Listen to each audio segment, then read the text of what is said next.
why do we 1/4 of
Can you guys hear my voice? All right.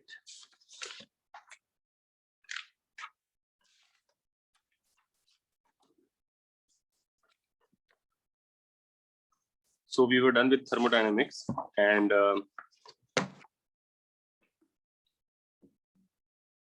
just a quick couple of points. Actually, अभी पिछले lecture में these points came up in the discussion. So I thought I'll tell you guys also.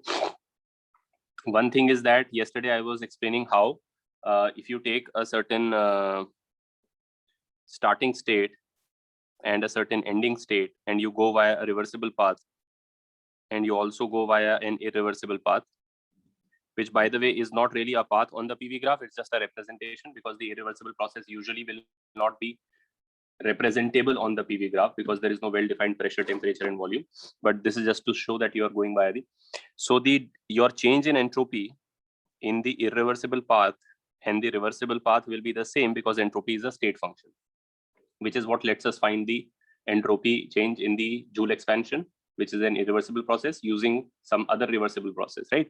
And I also said that the entropy change in general for some irreversible process is actually not equal to dq by t.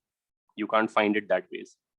Sir, and एक second रुक जा. And so there was state function तो क्यों equal नहीं है?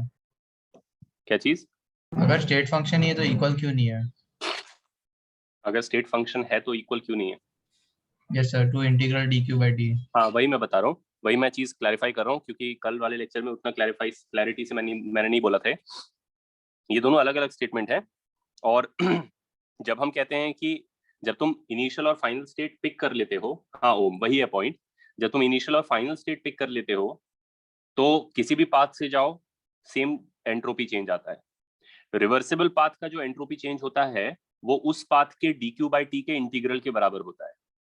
Irreversible path का जो entropy change होता है वो उस पाथ के dq by t के इंटीग्रल के बराबर नहीं होता है, ऑल्दो वो रिवर्सिबल पाथ के डेल्टा एस के बराबर होता है. दोनों का डेल्टा एस सेम है, लेकिन रिवर्सिबल का उसके अपने dq by t के बराबर होता है, इररिवर्सिबल का उसके अपने dq by t के बराबर नहीं होता है. ये बात समझ में आ गई? सर दोनों का dq अलग ऐसा बोल रहा हूँ? हाँ, दोनों में dq by t की वैल्यू अलग अलग आती है. दोनों में डेल्टा एस सेम आता है क्योंकि एस स्टेट फंक्शन है, लेकिन रिवर्सिबल पाथ का डेल्टा एस उसके अपने dq by t इंटीग्रल के बराबर होता है, और इस तरीके से हम डेल्टा एस कैलकुलेट कर सकते हैं. इररिवर्सिबल पाथ का डेल्टा एस ऑल्दो रिवर्सिबल वाले के बराबर ही होता है as long as the initial and final states are same, but वो अपने dq by t के इंटीग्रल के बराबर नहीं होता है. सो उस प्रोसेस के अपने dq by t को अगर तुम इंटीग्रेट करोगे तो तुम नहीं कह सकते कि वो उसके एंट्रोपी चेंज के बराबर है.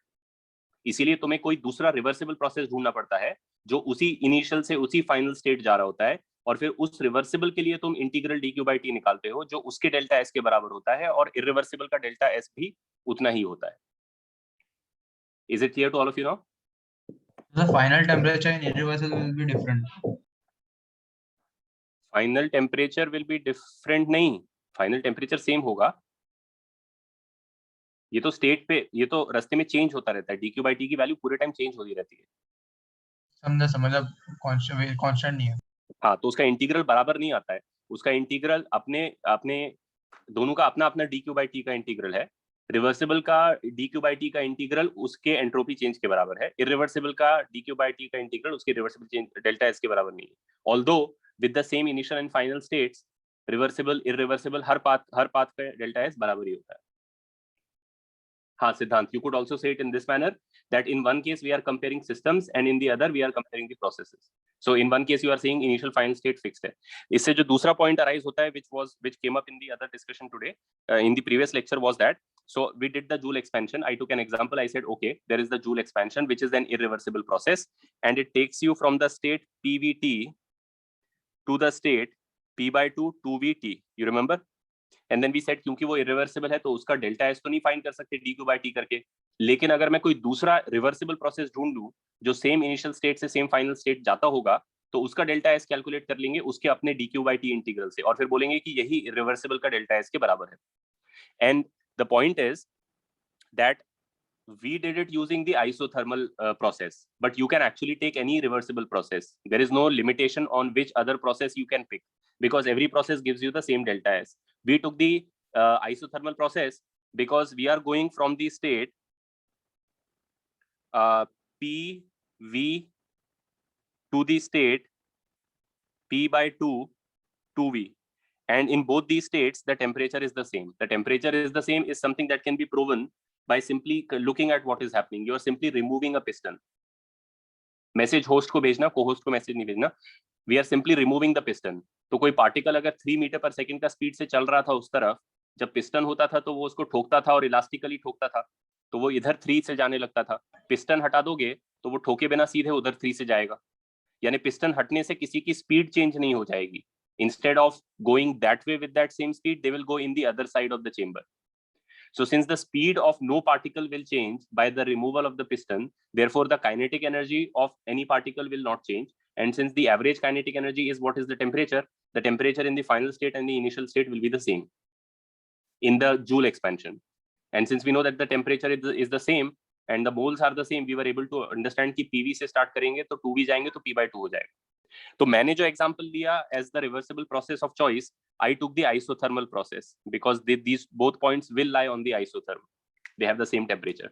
Then somebody in the previous lecture said कि हम कोई भी प्रोसेस कैसे ले सकते हैं. अगर मैं एडियाबैटिक ले लूं तो उसमें तो नहीं सेम एंट्रोपी चेंज आएगा. एडियाबैटिक में तो dq 0 होता है. Then do you understand how that can be resolved, that issue?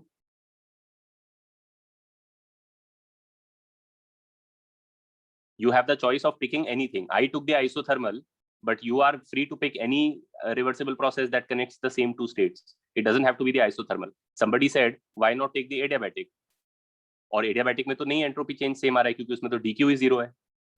How can you resolve that doubt? नहीं adiabatic reversible होगा तेजस. रिवर्सिबल एडियाबैटिक प्रोसेस हो सकता है, ऐसा कोई इशू नहीं है. वो एक अलग चीज था कि प्रैक्टिकली उसको एडियाबैट बनाने के लिए तुम जो है स्लोली करोगे रियल लाइफ में, लेकिन सॉरी फास्ट करोगे रियल लाइफ में, लेकिन स्लोली भी कर सकते हो अगर तुम मान लो कि परफेक्टली इंसुलेटिंग है सब कुछ. हाँ श्रेया, यू आर राइट. नहीं Harshit, that is not the correct. Shreya is right and the reason is Tejas, you're also right. The reason is the adiabat, if you want to take an adiabatic process and you want to start from the same state, since the adiabat has a different slope, it will not reach the same final state. The adiabat has a different slope. So the adiabat passing through PV does not also pass through P by 2 2V. ये तुम ऐसे भी check कर सकते हो कि कोई दो पॉइंट्स अगर adiabat पे होते हैं AB, तो उनमें ये रिलेशनशिप होना ट्रू होता है. ये this is necessary for them to be on the same adiabat. If you take PV and P by 2 2V, this is violated. The 2 points do not lie on the same adiabat. Therefore, you can't even find an adiabatic process that connects these two states. So there is no issue. Then look for another process. I looked for the isothermal process. You are also free to take the straight line. Take a straight line. Problem क्या है? वो भी एक reversible process है. उसकी equation लिख लो. That is neither adiabatic nor isothermal. It is some process, and that will also have the same change in entropy. सबको समझ में आ गया? I thought I'll let you guys know this because this maybe even more clearly illustrates what we are trying to do here. You are free to pick a process. The only condition is the initial and the final states must be the same. Then any reversible process will have the same entropy change as the irreversible process. All right? ठीक है. तो बस यही बोलना था मेरे को. अब we will now start with the. अच्छा एक चीज और है. Somebody asked some doubt the other day and there was an issue of this. Radiation जब हम लोग पढ़ रहे थे तो एक कॉन्सेप्ट होता है absorptive power. ये मैंने उस टाइम नहीं बोला था क्योंकि प्रॉब्लम सॉल्विंग में उतना रेलिवेंट नहीं होता है, बट अगर पता रहे तो ठीक है. absorptive power जो होता है उसका सिंबल A होता है एंड इन जनरल A की वैल्यू एमिसिविटी के ही बराबर होती है. It is really absorptive power that is defined as energy absorbed by energy incident.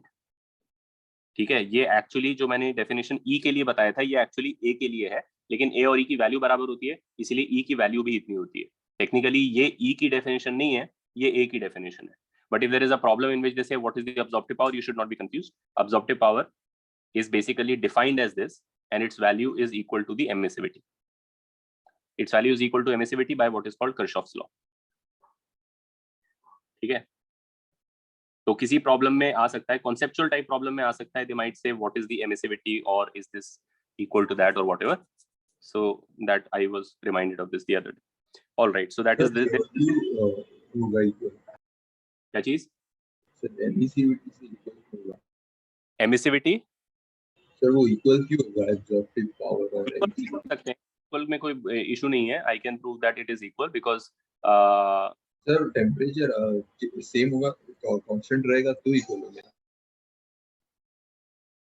Temperature constant रहेगा तो इक्वल होगा at any given temperature, it has the temperature doesn't have to be constant, once you pick a temperature then you can say that the absorptive power and the emissivity are equal.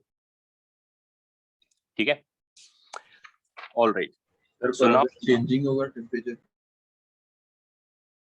तो भी same है, वो एक fix property है उसकी, वो temperature changing से नहीं अफेक्ट हो रहा है, तुम एक टेम्परेचर पकड़ के उसको डिफाइन कर लो लेकिन उसकी वैल्यू फिक्स है।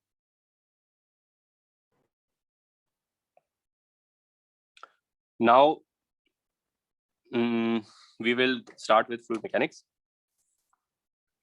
Is it better to make a new notebook or continue in the same? You can continue in the same notebook. I mean, it's just a different chapter. It doesn't make any difference. It's fine. Use the same notebook. तो fluid mechanics जो है हम दो parts में पढ़ेंगे. There is the statics part and there is the dynamics part. So all of fluid mechanics can be broken down into the statics part where the fluid will not be accelerated and the dynamics part where the fluid could be accelerated and that we will discuss in the second half of this chapter. ठीक है, तो पहले statics पढ़ने वाले हैं, फिर dynamics पढ़ने वाले हैं। अब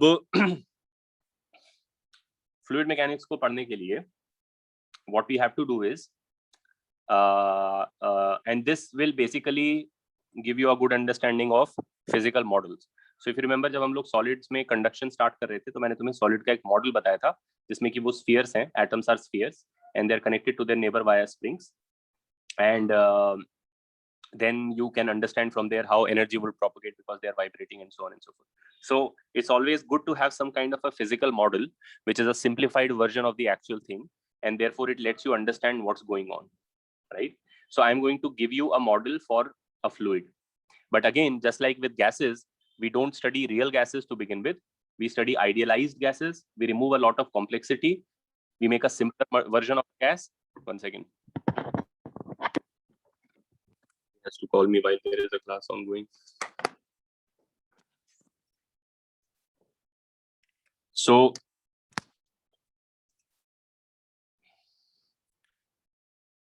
तुमने क्या किया, तुमने बोला कि रियल गैस जो है कॉम्प्लेक्स होता है, उसमें इंटरमॉलिक्यूलर फोर्सेस होते हैं, उसमें पार्टिकल्स का साइज होता है फाइनाइट, उससे उनके इंटरेक्शंस पे असर पड़ता है और बहुत सारी चीजें होती हैं. तो instead of going straight at the real gas, you start by idealizing it. When you say idealizing it, you are saying you are removing various features and therefore creating a simpler model. And of course, the simpler model is not the actual reality, but if you can understand the simpler model and get some laws out of it, get some behaviors out of it and see how well they apply to the real gas, then you can correct for it later. That is how you generally work with physics. You take a system, it's complicated, you remove some complicated features of it, it becomes a simpler version. Then you use your understanding of physics, laws of mechanics or whatever, depending on which system you're studying. Over here, we'll be using only the laws of mechanics to produce some results कि भाई अगर ऐसा है तो वैसा हो रहा होगा, राइट? और फिर उससे हम फिर कुछ प्रेडिक्शन मेक करते हैं. तो तुम बेसिकली आइडियल गैस में तुमने इंटरमॉलिक्यूलर फोर्सेस हटा दिए, उनका साइज छोटा कर दिया और कोलिजन इलास्टिक कर दिए, तो उससे तुमने मैक्सवेल डिस्ट्रीब्यूशन डिराइव कर लिया. अब हमने नहीं किया, बट मैक्सवेल ने उसी अजम्पशन से स्टार्ट करके डिराइव कर लिया. और जब तुमने डिस्ट्रीब्यूशन डिराइव कर लिया तो उससे तुमने प्रेशर कैलकुलेट कर लिया, टेम्परेचर का मीनिंग आ गया तुम्हारे सामने, और फिर तुमने देखा कि उससे तुम उसका हीट कैपेसिटी कैलकुलेट कर सकते हो, डिग्री ऑफ फ्रीडम फाइंड कर सकते हो, और फिर तुम उसको मेजर कर सकते हो रियल गैसेस के against. And when you do that, you find that there is very good agreement in heat capacity. That is the experimental verification of the kinetic theory. कि जो kinetic theory बता रहा है कि तुम्हारा monatomic gas का कितना heat capacity होना चाहिए और जो experimentally measured heat capacity उनमें कितना agreement. So there is very good agreement for monatomic gas, for diatomic gas, with or without vibration. It becomes divergent later. That is how always it is. Once you get to more complicated structure, the theoretical result and the experimental data start diverging from each other. You have less agreement. Of course, that is expected because your model is a simplified version. So for simpler things, it holds, and for complicated things, it starts to break. then if you want agreement there, you want to put more complexity in your model. तुम लोगों ने chemistry में जब शुरू में Bohr model पढ़ा atom के लिए, so it's a very simple model. You are simply saying electrons are orbiting like planets, and based on that, based on simple laws like centripetal force and conservation of angular momentum, you deduced how much energy the electron must have, and then you deduced how much energy it will need to transition from this level to this level, therefore how much energy ka photon will come out, therefore what color it will have. And then you said, okay, if I take real hydrogen atoms and then sort of allow it to discharge light, is that the same light I'm getting that I'm predicting?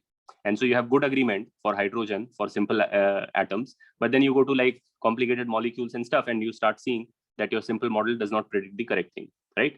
So वो तो होता ही है, यहाँ पर भी वो होगा. In fact इस टॉपिक में अच्छी चीज ये होने वाली है कि अभी जो हम पढ़ रहे हैं फ्लूइड मैकेनिक्स, ये आइडियल फ्लूइड के लिए पढ़ेंगे, और इससे हम डिड्यूस करेंगे आइडियल फ्लूइड का behaviour. But later, in the later part of this chapter, once we have understood the idealized fluid, we will make it slightly more realistic. We will include the intermolecular forces also. In the gases, in the theory of gases, we did not do that.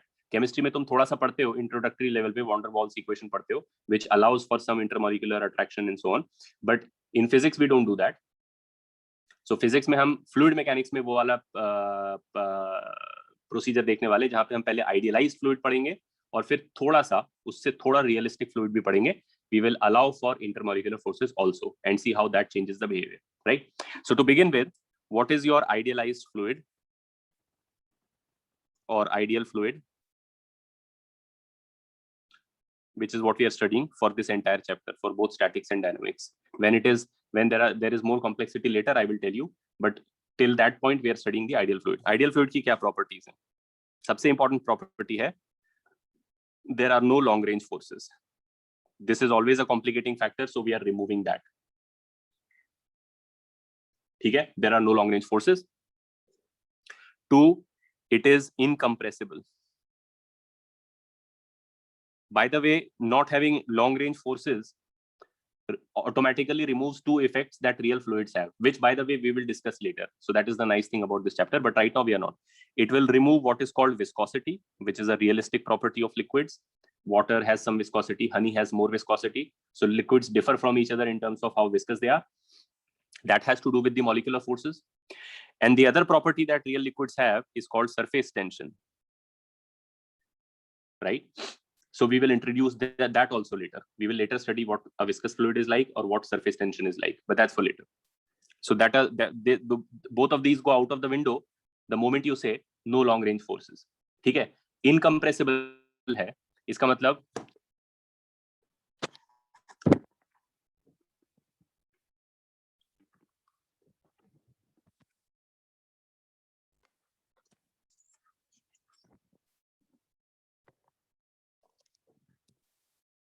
Incompressible है, तो इसका मतलब ये है कि उसकी volume तुम change नहीं कर सकते हो उसके ऊपर प्रेशर डाल के.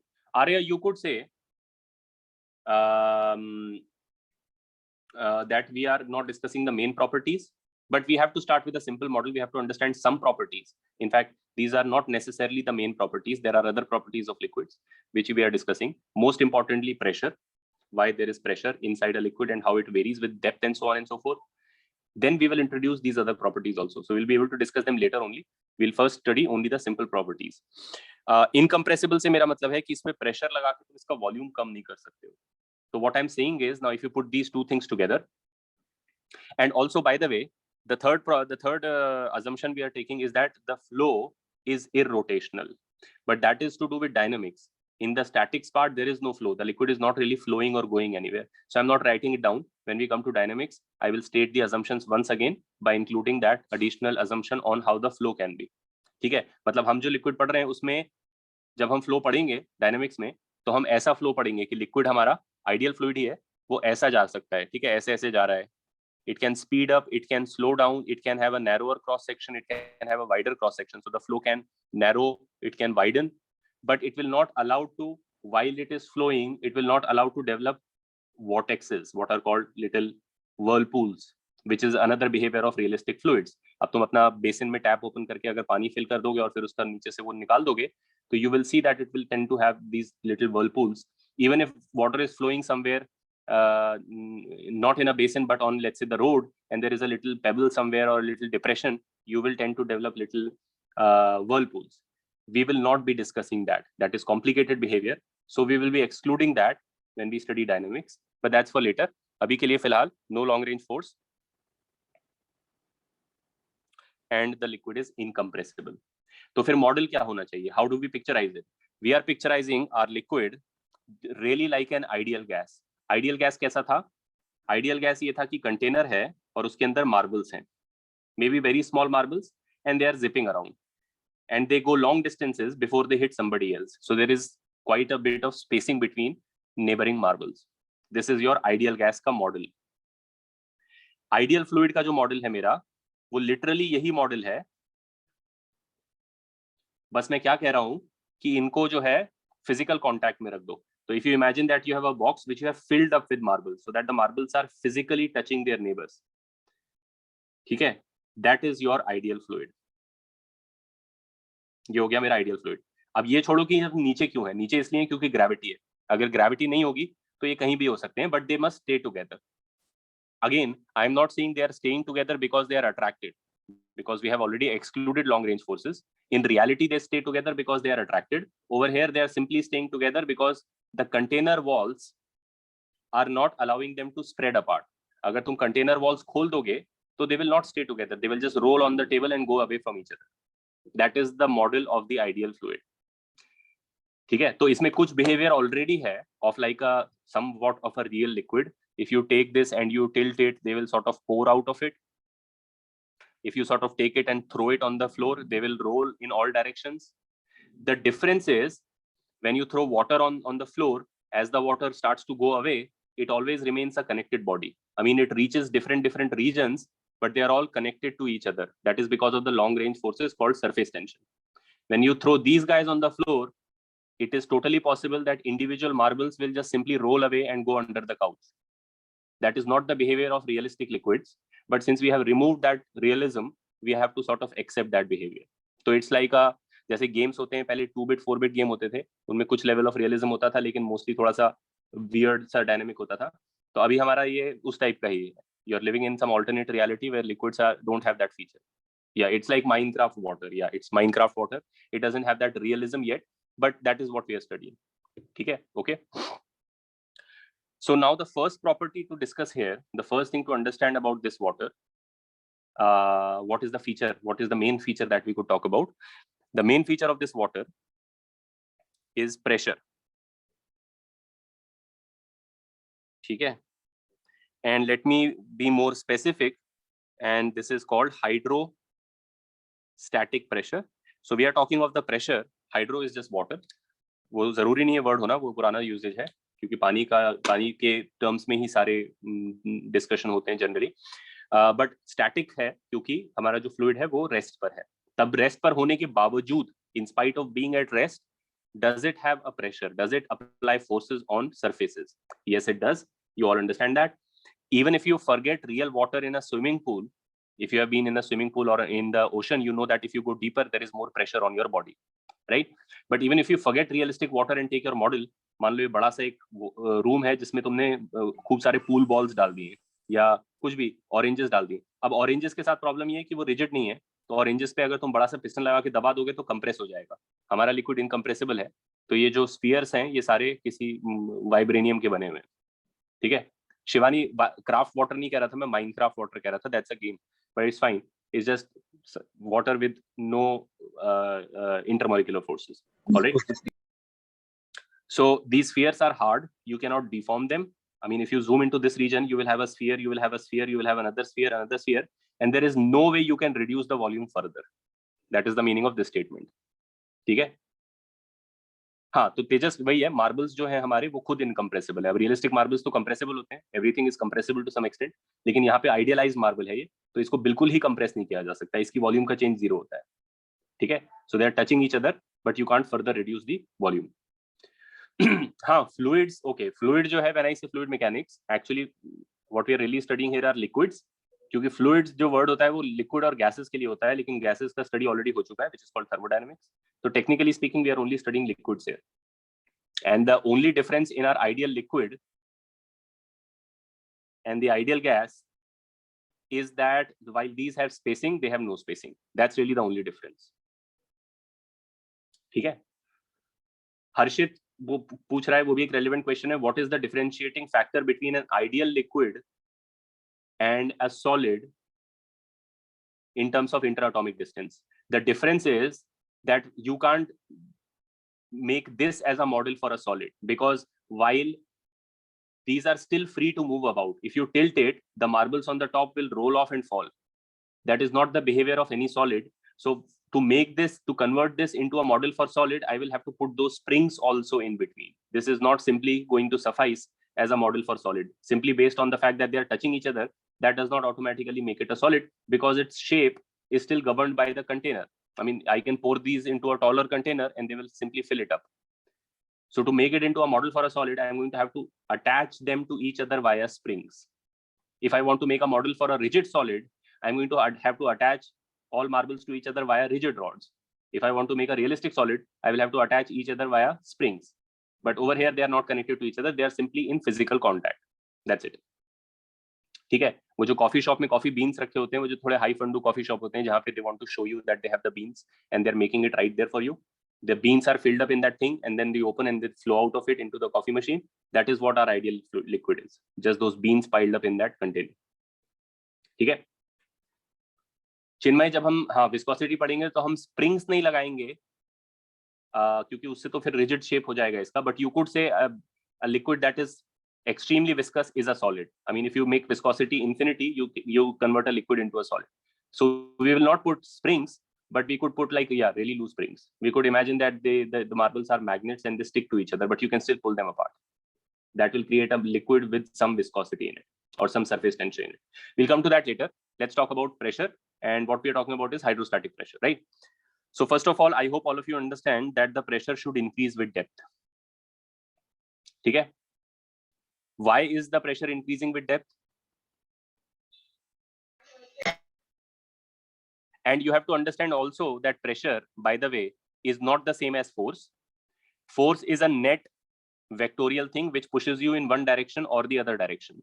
Pressure can become a force when you pick an area on which it is acting. Then the area decides which way the force goes. But pressure in itself is a scalar and it doesn't have a direction.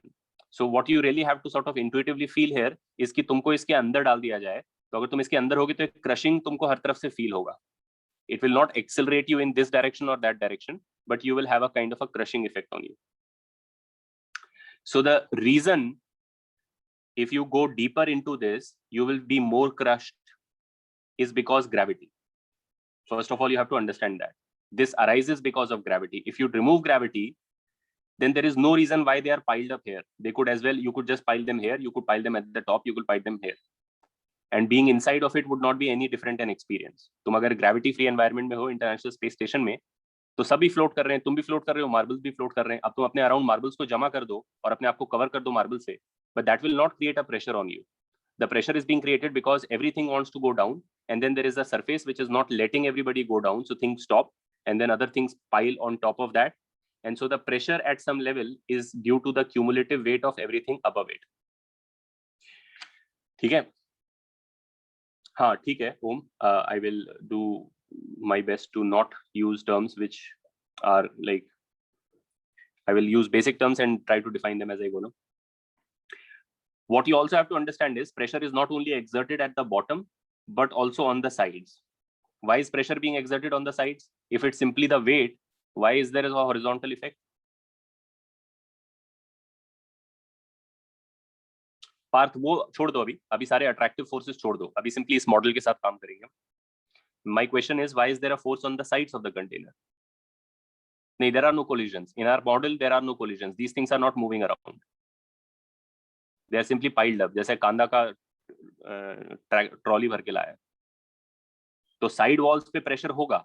I hope all of you can understand that. वो इसलिए हो रहा है क्योंकि ये situation देखो, एक marble है, उसके नीचे इधर दो मार्बल हैं.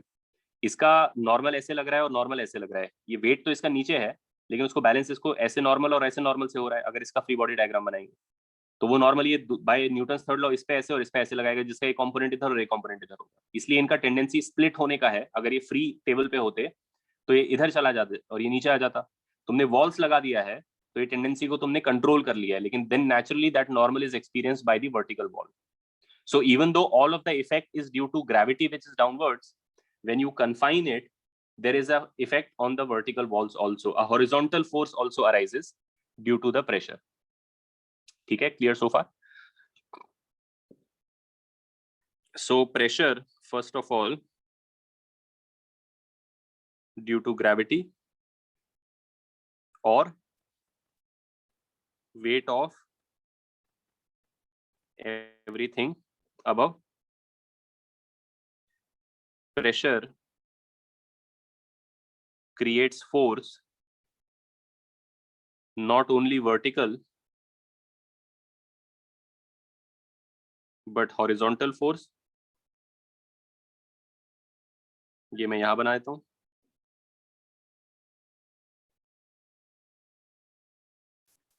ठीक है,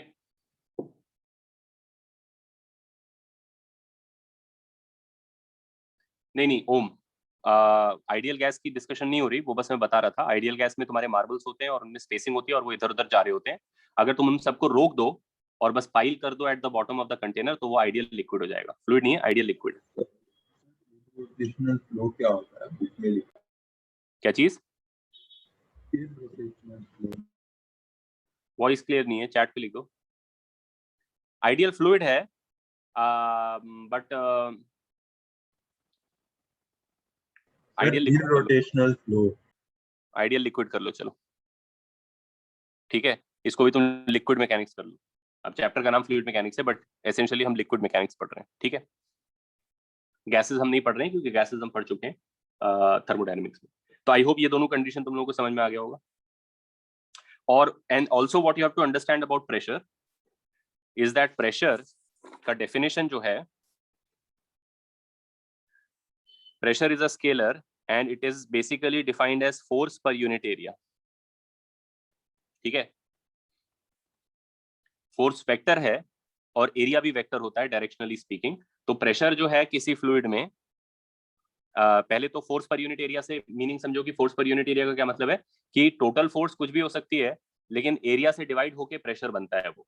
तो प्रेशर का जो इंस्टिंक्टिव तुम लोगों को वो पता होगा, वो एक सॉर्ट ऑफ वो होता है, परफॉर्मेंस होती है टाइप, वो एक स्ट्रीट परफॉर्मेंस होती है. वो एक बुढ़ा सा आदमी होता है, फिर वो एक ऐसा बेड ऑफ नेल्स लाता है, राइट, और फिर वो बेड ऑफ नेल्स लाता है और उसके ऊपर लेट जाता है. ठीक है, तो अब नेल है, वो शार्प नेल है, but it doesn't harm the guy. Why? Because if he's a 60 kg guy and he lies down on the bed of nails, then the total weight 600 Newton, 60 into G, is balanced by, let's say, इस पे 20,000 nail लगे हुए हैं. तो हर nail पे जो उसका fraction of weight आ रहा है, उसका मतलब होता है pressure. Pressure is on a point the amount of force that is being experienced. यहाँ पे पर यूनिट नेल हो गया, but technically it's per unit area. And you might have the same total force, but if you're supporting it over a lesser area, you will experience a bigger pressure. अगर ये 20,000 nails के बजाय 20 nail लगा देगा इस पे और late जाएगा, तो सब घुस जाएंगे उसके अंदर, क्योंकि then all of that 600 will be divided by only 20 nails. So each nail के ऊपर जो per unit force आएगी, which is pressure, will be enough to rupture the skin. Skin has a strength. Skin का local strength भी pressure के terms में होता है कि कितना pressure वो withstand कर सकता है. टोटल वेट फिक्स्ड है, टोटल फोर्स फिक्स्ड है, लेकिन अगर 20,000 नेल्स पे सपोर्ट करोगे तो लोकली एक नेल पे जितना आएगा वो स्किन की स्ट्रेंथ से कम होगा. लेकिन अगर केवल 20 नेल पे सपोर्ट करोगे तो पर नेल जो आएगा प्रेशर, वो स्किन के ब्रेकिंग स्ट्रेस से ज्यादा होगा, स्ट्रेंथ से ज्यादा होगा, एक्सीड करेगा तो पंक्चर कर देगा, राइट. और 20,000 के बजाय 20 मिलियन कर दोगे तो और हर नेल पे कम आएगा, तो और इसको हर नेल कम चुभेगा. और 20 करोड़ कर दोगे, 20 इनफाइनाइट नेल्स कर दोगे, तो उसको बेड बोलते हैं, right. Then it's really not a street art, right? Nobody is going to pay to watch a guy lie down on a bed, right? So then the idea is that all of that force is supported at various points, and the more points it is supported on, the lesser is the value per point. That value per point is called pressure. That is the meaning of pressure. अब जो मैंने example दिया उसमें तो सारा wait नीचे की तरफ है, मेरा फोर्स जो है वो ग्रेविटी है, तो वो नीचे की तरफ है. फ्लूइड के अंदर जब तुम होगे, if this is water and you are inside of it,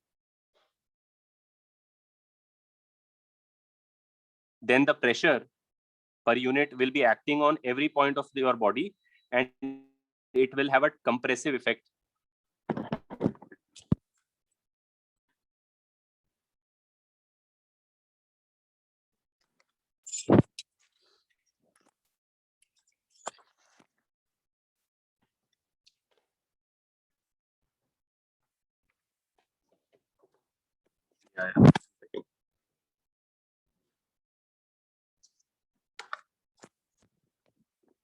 It will have a compressive effect on your body from all sides. ठीक है?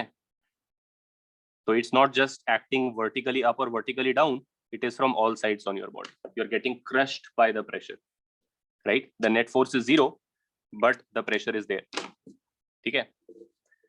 इसको ज्यादा करेक्टली लिखने का तरीका होता है force as a vector is pressure as a scalar into area as a vector. ठीक है? अब एरिया वेक्टर कैसे डिफाइन होता है? अगर ये लिक्विड है तो इसके अंदर जब तुम प्रेशर की बात करते हो तो at any point pressure is simply a number. Since pressure is a scalar, it has no direction. When you say what is the pressure here, you will give a numerical value, 10 Pascal, 5 Pascal. Just like if you take a room and say what is the temperature at this point, you will say 37. You will not say 37 in that direction, right? Similarly, pressure, when you say, okay, what is the pressure at this point, you will say 10 atmosphere, 1 atmosphere. Only, हाँ पार्थ, वो correct है, I'm coming to that. Only when you decide on a surface, so once you decide on a surface कि तुमने एक sheet रख दिया उधर जो इस तरीके से oriented है, तो अब जो प्रेशर है वो फोर्स बनेगा और उसका क्यूमुलेटिव इफेक्ट जो है वो इस सरफेस के नॉर्मल आएगा. एरिया वेक्टर जो होता है वो सरफेस के नॉर्मल होता है. Area vector is normal to surface. So you have to pick a surface. तुम पानी में हाथ डालोगे, ये सब तरफ पानी है, तो जो इधर का मेरा हाथ का सरफेस है उस पे प्रेशर का जो फोर्स बनेगा वो ऐसे ऐसे ऐसे ऐसे लग रहा होगा, और जो इधर का पार्ट है उस पे ऐसे ऐसे ऐसे लग रहा होगा. लोकली बॉडी पे, जो बॉडी सबमर्ज्ड है उस पे जो पानी का प्रेशर लग रहा होगा वो हर जगह लोकली नॉर्मल होगा. अब ऑफ कोर्स वो डेप्थ के साथ चेंज भी होता है, तो I will show that with bigger arrows on this side, but that is something we will discuss in a while. What I am trying to show is that locally it is always normal to the surface. Everywhere it is perpendicular to the tangent. That is how it is acting. ठीक है? हाँ Shivani, gas is also a fluid, but this chapter, even though it's called fluid mechanics, we are only studying liquids here. ठीक है? तो the force produced by hydrostatic pressure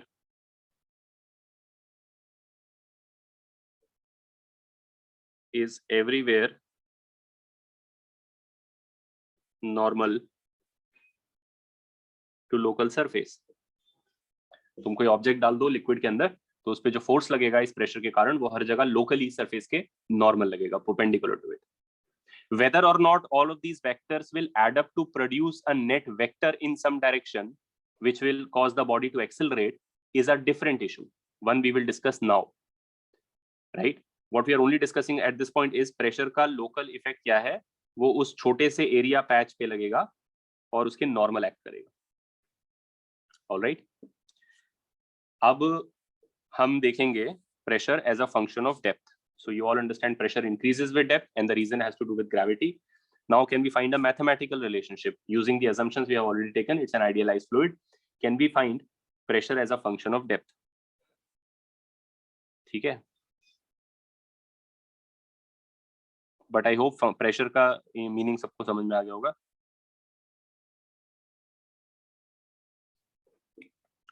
pressure as function of depth. तो इसके लिए हम क्या करेंगे? Assume करो कि एक लिक्विड है, ये पूरा लिक्विड है,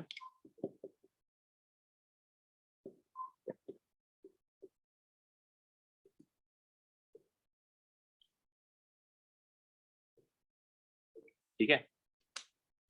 इसमें इमेजिन करो कि मैं एक सिलेंड्रिकल वॉल्यूम कंसिडर कर रहा हूं. What you have to understand is that this is a mathematical volume. There is no actual physical cylinder being put inside. It is a region of liquid that I am considering for the purpose of this derivation. It is an imaginary cylinder. इसके अंदर भी liquid है, इसके बाहर भी liquid है। इसका जो हाइट है वो तुम h ले लो, और इसका जो क्रॉस सेक्शनल एरिया है वो तुम a ले लो। ठीक है, अब अगर मैं इस पे फोर्सेस दिखाऊं तो फर्स्ट ऑफ ऑल कैसे दिखेंगे, देखो ऊपर जो सरफेस है वो फ्लैट है, हॉरिजॉन्टल, तो उस पे सारे फोर्सेस वर्टिकल लगेंगे, downwards, by this logic everywhere normal. ठीक है, मैं क्या दिखा रहा हूं, जो लिक्विड इसके अंदर कंटेंट है वो मेरा सिस्टम है, the liquid inside the cylinder is my system and the liquid outside is the external world. तो ये न्यूटन्स लॉ ही लगा रहे हैं हम। जब तुम फ्री बॉडी डायग्राम बनाते हो किसी का, तो उस पे कौन से फोर्सेस दिखाते हो, वो फोर्सेस जो उस पे बाकी लोग लगा रहे हैं, forces which are being applied by others. So if the liquid in the cylinder is my system, then the force by the liquid above it is downwards, and it is vertically down everywhere on this surface. I hope all of you understand this. And the force by the liquid below, since again this is a horizontal surface and the force has to be everywhere normal to the surface, that is up. And we are saying pressure increases with depth, so I'm making these bigger arrows. वो relationship हम find करने वाले हैं, लेकिन obviously these have to be bigger arrows, and they must be increasing as you. तो अब जो curved surface area है उस पे कैसा लग रहा होगा, यहाँ पे ऐसे, फिर नीचे ऐसे, फिर नीचे ऐसे, फिर ऐसे। ठीक है, एंड प्लीज अंडरस्टैंड, ये से केवल इधर से या इधर से नहीं लग रहा है, ये ऑल अराउंड लग रहा है, किसी भी एक लेवल पे ऐसे लग रहा होगा, सेम साइज के arrows going all around. Make sense? तो first of all you guys tell me, मैं ऑरेंज सिलेंडर को थोड़ा सा हाईलाइट कर देता हूं ताकि दिख जाए। The orange cylinder is simply a mathematical cylinder.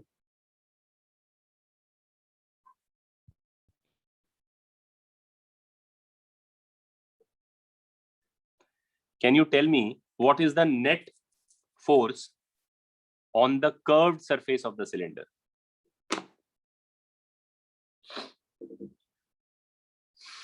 Correct, Chinmay? Anybody else? Arnav correct, Ivan correct, Shreya correct. Are you all able to see? नहीं, ओम गलत है. I'm only talking about the curved, just the curved part. The net force by the rest of the liquid on the curved parts is 0. Right? सबको समझ में आ गया? क्योंकि किसी भी एक लेवल पे तुम देखोगे तो खूब सारे एरो लगे हैं और डायमेट्रिकली कैंसिल हो रहे हैं। ये इसको ऊपर से देखो, अब इसको ऐसा करके, तो किसी भी एक लेवल पे ऐसे 2 एरो लगे हैं वो कैंसिल हो रहे हैं, फिर ऐसे 2 एरो लगे हैं वो कैंसिल हो रहे हैं, फिर ऐसे 2 एरो लगे हैं वो कैंसिल हो रहे हैं, ऐसे कैंसिल हो रहे हैं। तो ऑल अराउंड हर लेवल पे कैंसिल आउट हो रहा है। ये ठीक है कि लेवल बाय लेवल एरो का साइज इंक्रीज हो रहा है, बट अपने लेवल पे सारे एरोस कैंसिल हो जाते हैं। तो बेसिकली जो पूरा वर्टिकल कर्व्ड सरफेस है उस पे नेट फोर्स 0 है।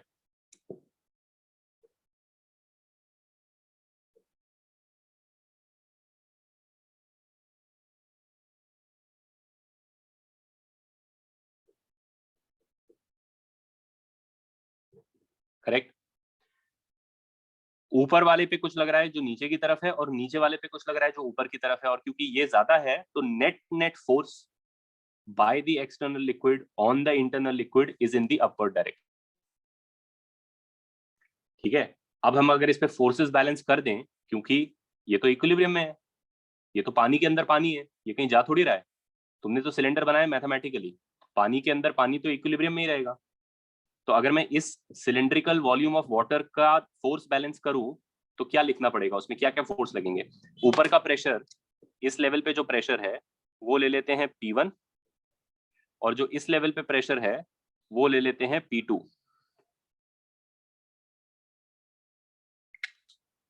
Are you all understanding what I'm saying? हाँ, Parth, that is an important concept to understand. I didn't mention it here. Even though the total effect of the forces on the curved surface as a net force is 0, which means this will not accelerate horizontally, it is still getting crushed by all that effect. If you take it is, of course you have to understand, and this is something that will get clearer once you get to the chapter of properties of matter.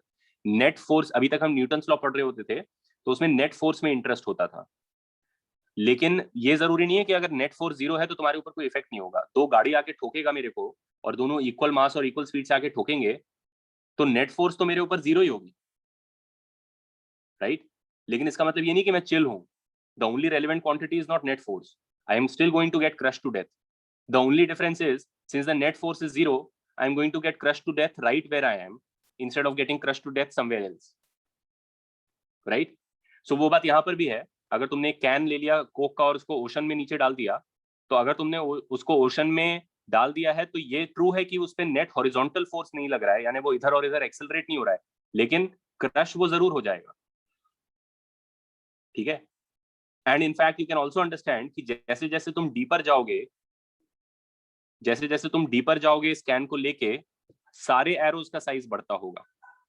ये वाले भी बढ़ेंगे, ये वाले भी बढ़ेंगे, ये भी बढ़ेंगे। ऑफ कोर्स उनमें रिलेशनशिप यही रहेगा कि ये सबसे छोटे एरोज होंगे, फिर बढ़ते हुए एरोज होंगे, फिर ये और बड़े एरोज होंगे, लेकिन सब एरोज का एब्सोल्यूट साइज बढ़ जाएगा अगर तुम इस कैन को डीपर इनटू द ओशन ले जाओगे।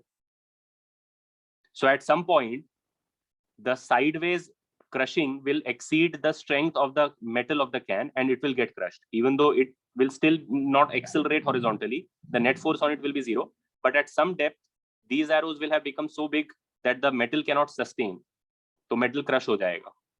वो अलग इशू है, अभी हम केवल नेट फोर्स में इंटरेस्टेड हैं, ठीक है?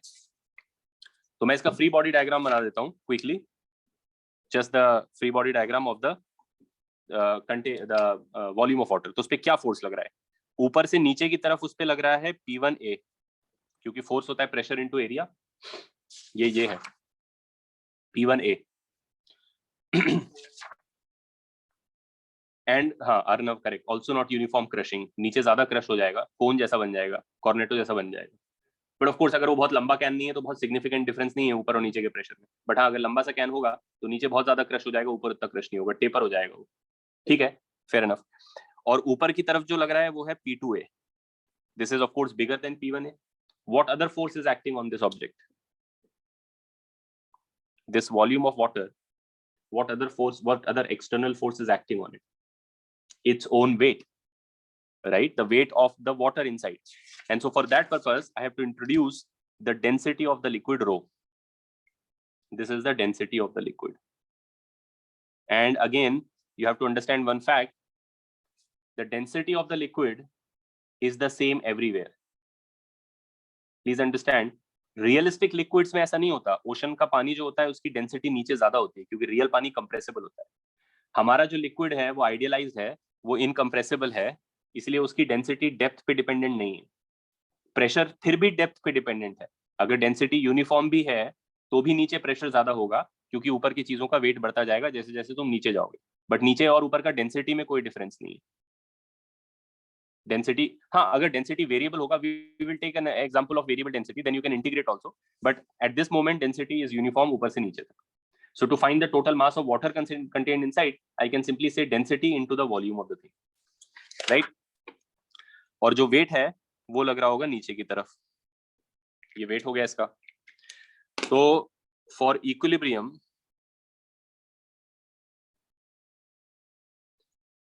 P2A equals to P1A plus weight, यानी P2A equals to P1A plus rho into volume कितना है इसका, AH into G।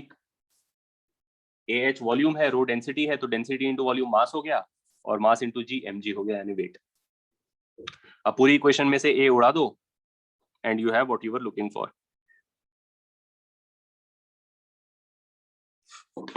Pressure at a point H below can be found by taking the pressure here and adding a rho gh term to it। अगर तुम्हें इधर का pressure पता है और तुम उससे H डेप्थ नीचे का प्रेशर फाइंड करना चाहते हो तो simply take this pressure and add a rho gh to it। Works the other way also, if you know the pressure here and you want to find the pressure at H less depth, at a height H above it, then you subtract rho gh from it। RO क्या है हर्षित?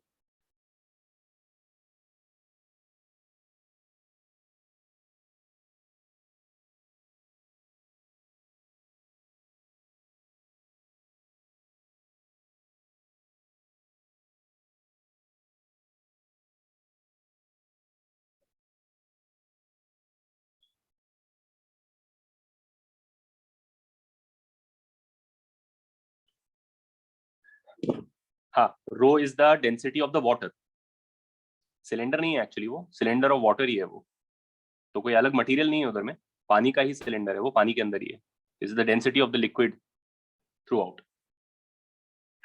ठीक है, so I hope you understand the whole point that pressure is at a depth h is found by knowing the pressure there and finding. अब अगर ऊपर तुम्हें pressure पता है कि भाई पानी के सरफेस पे एटमॉस्फेरिक है और तुम्हें पानी का डेंसिटी पता है, तो अगर तुम h नीचे आ जाओगे तो इस जगह का प्रेशर जो है एटमॉस्फेरिक प्रेशर प्लस पानी का डेंसिटी इंटू GH हो जाएगा। गैसेस के लिए भी ट्रू होता है, अगर तुम्हें रियलिस्टिक गैसेस में ये होता है कि ग्रेविटी के कारण गैस नीचे ज्यादा डेंस होती है, अर्थ के सरफेस पे गैस की डेंसिटी ज्यादा होती है सी लेवल पे और ऊपर कम होती है, तो गैस में भी तुम ये लॉजिक लगा सकते हो कि ऊपर गैस का प्रेशर प्लस रो GH, लेकिन फिर गैस की डेंसिटी भी वेरिएबल होती है तो उसको इंटीग्रेट करना होता है। ठीक है, तुम लोगों ने जब आइडियल गैस पढ़ा होगा केमिस्ट्री में तो maybe you would have done some problems like that. We will do a similar problem in liquids also. हाँ, वो एक्सपोनेंशियल ओम एक्सपोनेंशियल आएगा नहीं आएगा वो डिपेंड करता है कि तुम क्या चीज अज्यूम कर रहे हो, आइसोथर्मल अज्यूम कर रहे हो या जो भी। चिन्मय वही मैं कह रहा हूँ, ये ओम भी यही पूछ रहा था, एक्सपोनेंशियल वो एक पर्टिकुलर अजम्पशन लेके आएगा। तुम मान लो कि टेम्परेचर पूरे गैस का सेम है, तो then you might get an exponential, but if you don't और if you assume adiabatic then you get an exponential, but if you take a different assumption then you'll get a different relationship. Over here we are talking of liquids, there is no thermodynamics involved, there is no temperature involved, it is an incompressible liquid, so its density is not variable, so the only reason there is more pressure below is that there is more material here, right? This is a non thermodynamic relationship. Clear to all of you? Another interesting thing to note in this is that it is linear in H, meaning if you have come down to a certain depth and you find a certain pressure, going to twice the depth will give you twice as much. I mean, the pressure will increase linearly. What I mean by that is that if I take some liquid in a container like so, और मान लो ऊपर जो है vacuum है अभी के लिए, simplicity के लिए, बहुत सारे प्रॉब्लम्स में वो ऊपर वैक्यूम भी कर सकते हैं। अब मैं अगर जो पानी जो है इस वॉल्स पे प्रेशर लगा रहा है उसको मैं दिखा रहा हूँ, मैं बाहर से दिखा रहा हूँ, वैसे तो वो अंदर से लगा रहा है लेकिन मैं बाहर से दिखा रहा हूँ, तो यहाँ पे इतना लगा रहा होगा, यहाँ पे इतना लगा रहा होगा। इस लीनियरिटी का मतलब है कि ये बेसिकली एक स्ट्रेट लाइन है ऐसे।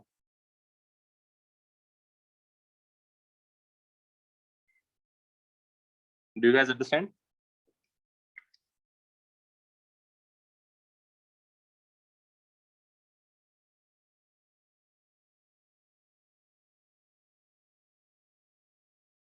H में लीनियर है ये, तो प्रेशर जो है वो लीनियरली इंक्रीज करता है। पार्थ, हाँ, डैम्स इसीलिए वाइडर होते हैं एट द बेस, दो not necessarily because it's linear, it could have been any function, it could have increased also even if it increased quadratically, and in fact dams are not usually built like a straight line, they're usually, even engineering mein generally you want to be safer than what the mathematics suggests, so they will not make it like this, they will in fact, I mean, they will curve it even more, right? But there are other things to account there also, but yeah, generally speaking, because there is more pressure, so you want a wider base for a dam to withstand all that force, correct? अच्छा, अब So density will be same throughout. Density will be same throughout. Okay. Density, we are saying that density, I will take up a problem in which I will specifically say that assume that the density is varying, but unless that is said, in all fluid mechanics problems, you will assume density is uniform throughout the depth. ठीक है? Okay, sir. Yeah. All right. So ये सबको समझ में आ गया होगा कि प्रेशर का क्या रिलेशनशिप है डेप्थ के साथ। अब हम पहले एक प्रॉब्लम कर लेते हैं इस पे quickly before we proceed further.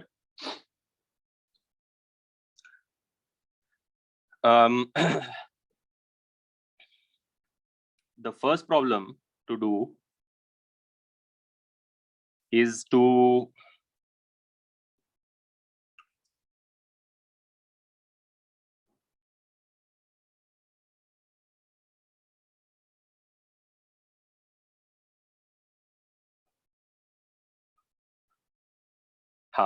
okay, let me give you a problem.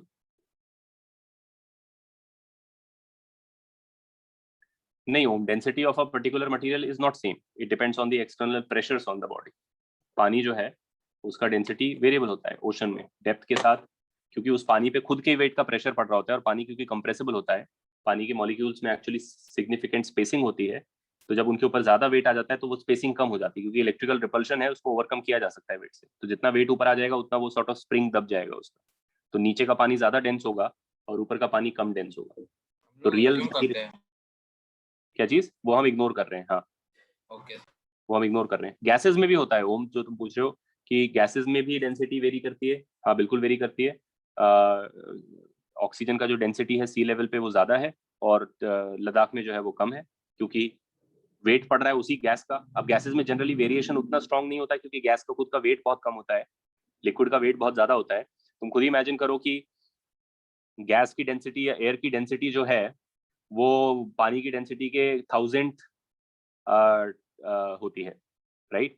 तो imagine that if you went like 100 feet under water, you would basically either need to train specifically for it, or you would basically die, because the crushing effect of water, the pressure would be so significantly large that you would not be able to withstand it.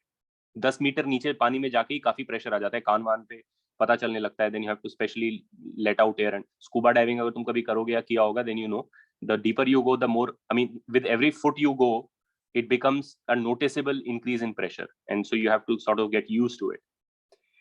But while being on land, you are already under 100 kilometers of a column of air. You are actually at the bottom of a massive ocean of air, and yet you are going fine with your lives. I mean, you can withstand that easily. You're not being crushed to death, because the density of gas is so small compared to the density of liquid. So of course physical reasoning same है, apply वो gas में भी करती है और apply वो liquid में भी करती है। गैस का भी डेंसिटी डेप्थ के साथ इंक्रीज होता है, लिक्विड का भी डेंसिटी डेप्थ के साथ इंक्रीज होता है, लेकिन गैस का डेंसिटी ही इतना, सॉरी डेंसिटी नहीं, प्रेशर, लेकिन गैस का डेंसिटी ही इतना कम होता है कि वो जो इंक्रीज है per unit metre going down और व्हाटएवर, वो बहुत कम होता है, इनसिग्निफिकेंट होता है। For many purposes you can safely ignore it. ठीक है, okay, so let's do one problem. हमारे पास एक कंटेनर है, ठीक है, बाहर वैक्यूम है, तो एटमॉस्फेरिक प्रेशर 0 ले लो। इसमें क्या किया है मैंने, लिक्विड फील्ड है यहां तक,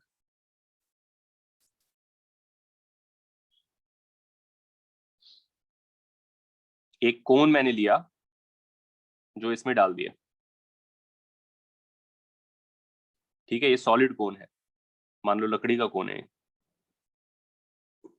इसका जो बेस रेडियस है वो r है, और इसका जो हाइट है वो 2r है। ठीक है, और यूजुअल ग्रेविटी, राइट? तुमको फाइंड करना है, मैं यहां लिख देता हूं problem statement.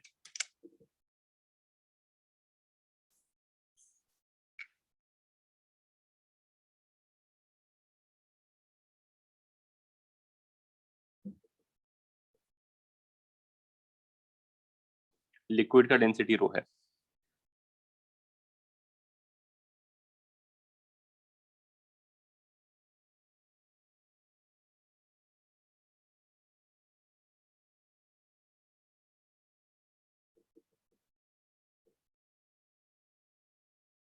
Find the force exerted by the liquid, force की बात हो रही है। फाइंड द फोर्स, नहीं, you don't need the mass of cone. Find the force exerted by the liquid on, दो पार्ट्स हैं इसके, A the flat part and B the curved part of the कोन।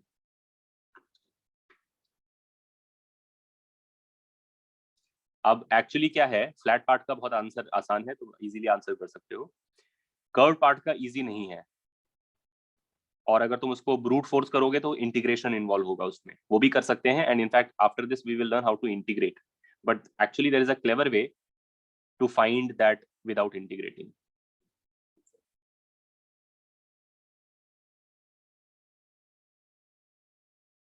हाँ, सेतु करेक्ट आंसर है तेरा, flat part का। Part तुम्हारा भी correct है, फ्लैट पार्ट का। हाँ, Ridam we can, not in this case though we can't, but in a flat vertical surface we can, we will come to it. नहीं पार्थ, गलत बोल रहे हो तुम, जो, अच्छा अच्छा, ओके, वेट 1 सेकेंड। बी का 0, बी का गलत है तेरा आंसर, ए का करेक्ट है। Ivin you are saying rho G2 pi r cube, नहीं गलत है। Don't use concepts which you might have heard of or know of vaguely like buoyancy, rho vg. जो मैंने पढ़ा है उसी के बेसिस पे तुम्हें करना है अभी तक, ठीक है? तो कुछ अननेसेसरी की चीजें मत इन्वॉल्व करो, कोई जरूरत नहीं है, कंफ्यूज ही हो जाओगे। इस चैप्टर में थोड़ी सी conceptually there are a few things which you have to be very clear about. So based on only what you have learned so far, which is just this equation, and also forces, pressure times area. A part सारे लोग कर सकते हो, so first answer A part, all of you on chat.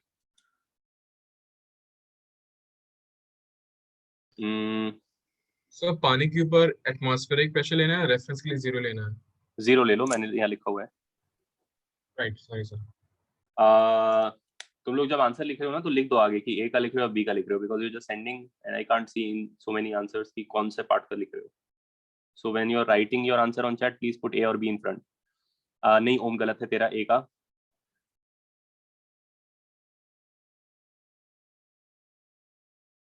सेतु नहीं। Arnav, A part का answer तूने दिया है मेरे को, R³ नहीं। ईशान, A पार्ट का आंसर नहीं। अच्छा wait, sorry my bad, wait, R³ है ना ये, पाई, हाँ करेक्ट है। अर्नव तेरा भी करेक्ट है, ईशान तेरा भी करेक्ट है। स्नेह, A पार्ट करेक्ट है। क्षितिज करेक्ट है, श्रेया करेक्ट है। पिनाक तुमने जो आंसर लिखा है वो प्रेशर है, फोर्स निकालना पड़ेगा तुमको एरिया से मल्टीप्लाई करके। हर्षित करेक्ट आंसर है, श्रेया करेक्ट आंसर है। पार्थ तुमने भी जो एक आंसर लिखा है वो सिर्फ प्रेशर है, फोर्स चाहिए हमको, एरिया से मल्टीप्लाई करना होगा। और बी का आंसर तुम्हारा गलत है। बी का आंसर 0 नहीं है। So any of you who thinks B का आंसर 0 है और is about to write it, B का आंसर 0 नहीं है।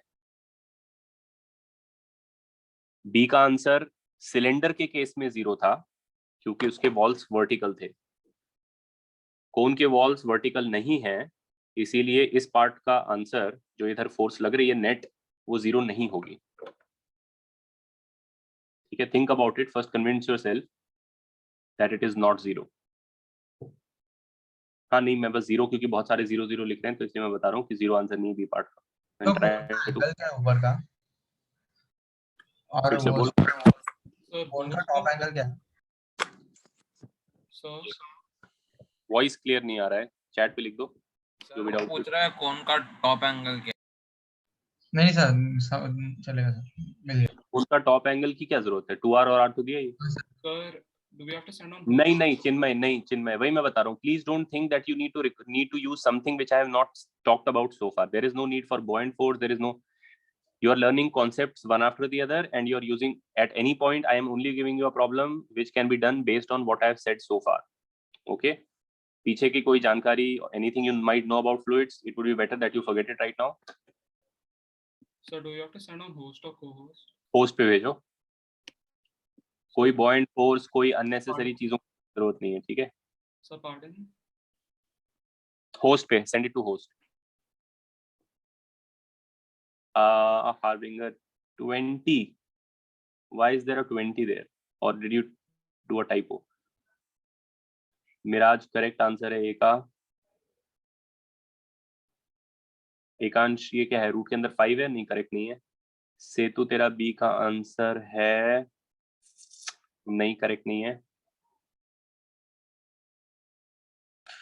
प्रणव करेक्ट नहीं है बी का आंसर।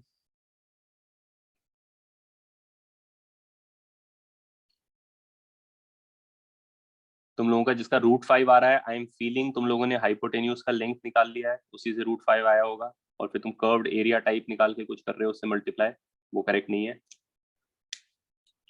चिन्मय तुम्हारा बी का आंसर करेक्ट है।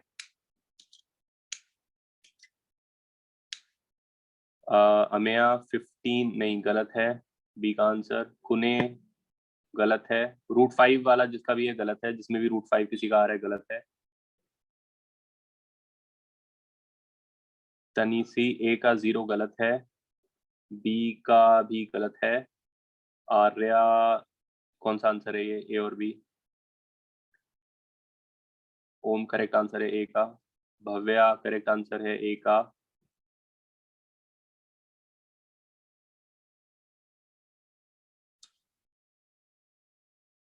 हाँ, you can do it Chinmay, think about it.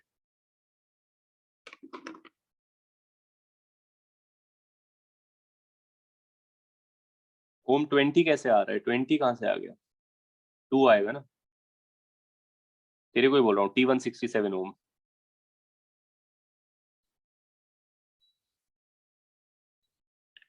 सेतु, कुछ गड़बड़ हुआ है। I feel like you are going in the correct direction, but you have ended up finding the wrong answer.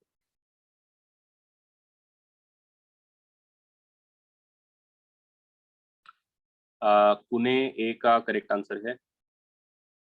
तने, तेरा बी का आंसर कहाँ है? I don't know. बी का आंसर अच्छा ये है, नहीं करेक्ट नहीं है। मानस ए का आंसर करेक्ट है। पार्थ बी का आंसर गलत है। √5 अगर आ रहा है तो गलत आंसर है, जिसका भी √5 आ रहा है तो वो गलत ही आंसर है। अच्छा, तुम जी का वैल्यू डाल के बता रहे हो, ओके ओके ओके। तो ठीक है, तेरा ए का आंसर करेक्ट है। ए का आंसर दिया था ना, ये करेक्ट है। ठीक है। नहीं से तो गलत है ये, 8/3 नहीं आएगा। वरुण गलत है ये। अमेया गलत है ये।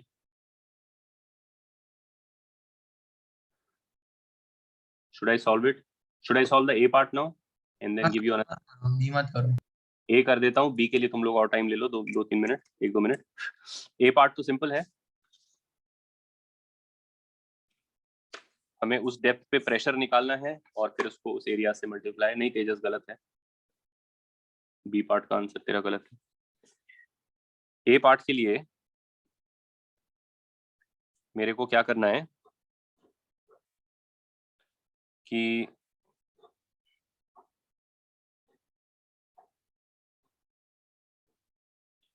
इस डेप्थ पे जो प्रेशर है वो है इस डेप्थ का प्रेशर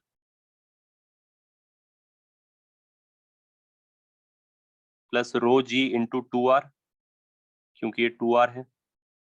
यही हमने सीखा है अभी, यानी कि 0 + 2 ρgr। तो प्रेशर मिल गया यहाँ का, इस लेवल का। और प्रेशर एक पूरे लेवल पे सेम होता है।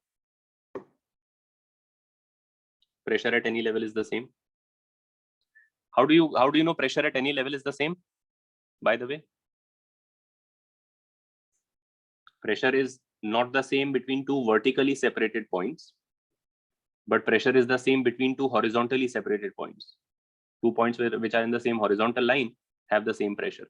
That is also easily provable because एक body of water के अंदर अगर तुम एक horizontal cylinder डाल दो, and if it was true that pressure between 2 points at the same level was different, then such a cylinder would have a net force on it and it would be accelerated. But since you are saying water is at rest in equilibrium, this can't happen. Therefore, the net force on it must be 0, no matter how long it is. And therefore, the pressure at any horizontal level is the same. ठीक है, तो ये पूरे level पे एक ही pressure है, इसीलिए यहाँ पे सारे एरोज जो बन रहे हैं वो सेम साइज के हैं। ये हो गया force on the flat part. तो force on the flat part equals to pressure into area. Pressure कितना है उधर? 2 ρgr, और एरिया कितना है उसका? πr²। तो आंसर है 2 π ρgr³। That's the answer for the A part. B part का आंसर मैं देख रहा हूँ किसका करेक्ट आया है अभी तक। मिराज गलत है, आइविन गलत है, परिजात गलत है, पार्थ गलत है, नो। रिदम, सेतु गलत है, अमेया गलत है। हाँ, you can take 2 minutes. Sarvesh गलत है। श्रेया करेक्ट आंसर है बी पार्ट का। नहीं नहीं सॉरी, श्रेया भी गलत है। √3 लिखा है ना तूने, गलत है। उत्कृष्ट भी गलत है, अनंत गलत है। अभी तक किसी का करेक्ट नहीं B part. I think somebody had gotten it correct। किसी को मैंने बोला था ना बहुत पहले। चिन्मय। हाँ, नहीं चिन्मय, चिन्मय तेरा आ गया था क्या करेक्ट बी पार्ट का? नहीं चिन्मय, ये करेक्ट नहीं है। पिनाक गलत है। नहीं हर्षित, देखो सिद्धार्थ गलत है, पार्थ गलत है।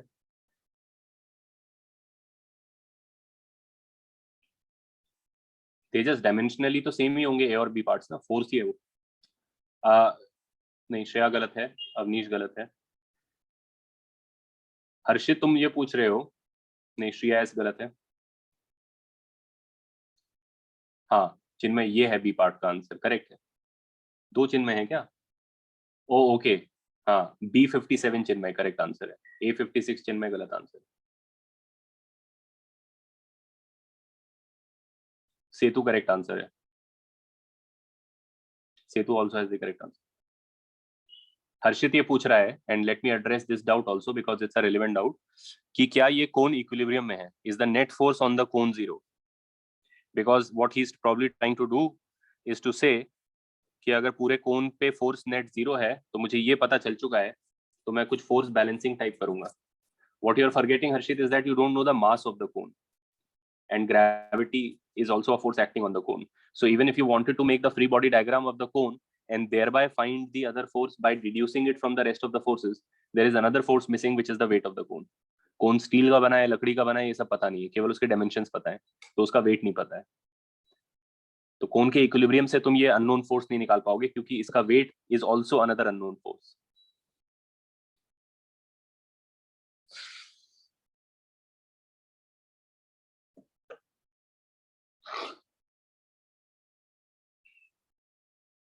ये श्रेया गलत आंसर है।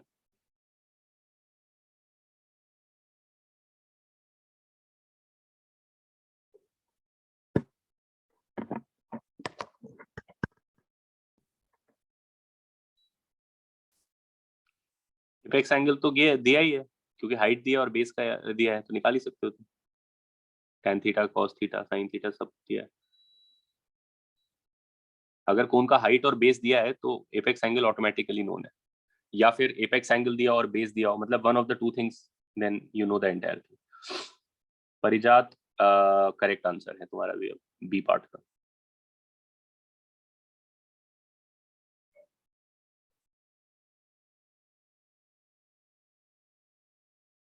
हाँ तब देखो हम कर सकते थे, क्योंकि अगर मुझे कोन का मास पता होता तो मैं निकाल सकता था। अगर मुझे ये भी पता होता साथ में कि कोन यहाँ पे समहाउ स्टैटिक है, अब वो कैसे वहां ऊपर फ्लोट कर रहा है वो जाने दो, but if I knew that the cone is at rest and I knew that cone का वेट पता होता, तो मैं कोन का फ्री बॉडी डायग्राम बनाता, जिसमें कोन पे नीचे लग रहा होता उसका वेट और नीचे लग रहा होता force on the curved part. I hope सब लोगों को समझ में आ गया होगा कि कर्व्ड पार्ट पे जो फोर्स लग रही है वो नीचे की तरफ है, और ऊपर लग रहा होता force on the flat part. यही तो 3 फोर्सेस होते। तो I would say force on the flat part equals weight plus force on the curved part. Force on the flat part निकाल लिया है, वो इजी है, और वेट अगर पता होता कौन का तो force on the curved part indirectly मिल जाता। But this would require 2 things. One, I would have to know the weight of the cone, and I would have to know that the cone is in equilibrium. In this problem, neither of those things are given. Therefore, I have to actually find the force properly. I can't deduce its value from the rest of the forces. Bhavya गलत answer है, अन्वय गलत answer है। हाँ take 2 more minutes, कोई problem नहीं है। सर्वेश गलत answer है, 1-2 मिनट और लो फिर मैं सॉल्व करता हूँ। वरुण गलत आंसर है। नहीं so divide by area to get pressure नहीं, हमको तो फोर्स ही फाइंड करना है, फिर क्या एरिया से डिवाइड करना हो। Force itself is what we are looking for, right? We don't want to find the pressure. In any case there is no unique value of pressure on the curved surface, right? The pressure here is different, the pressure. The reason you are able to find the force on the flat part is because the flat part is horizontal. And so at every point on the flat part, it is the same pressure. Therefore, to find the total force, you can take the pressure and multiply it to the total area. The problem with the curved part is that it is not the same pressure everywhere. So you can't simply take pressure and multiply to area. There is no one pressure. The pressure is varying with depth. That is one complexity involved here. Pinak गलत answer है, तेजस गलत answer है। हाँ सेतु तेरा correct है ना, मैंने बोला। अर्नव गलत आंसर है, A50।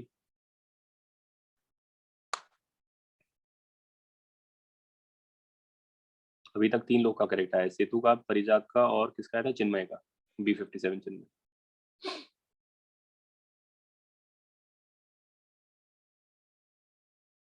नहीं, पार्थ गलत है, अनंत गलत है, शिरीन गलत है,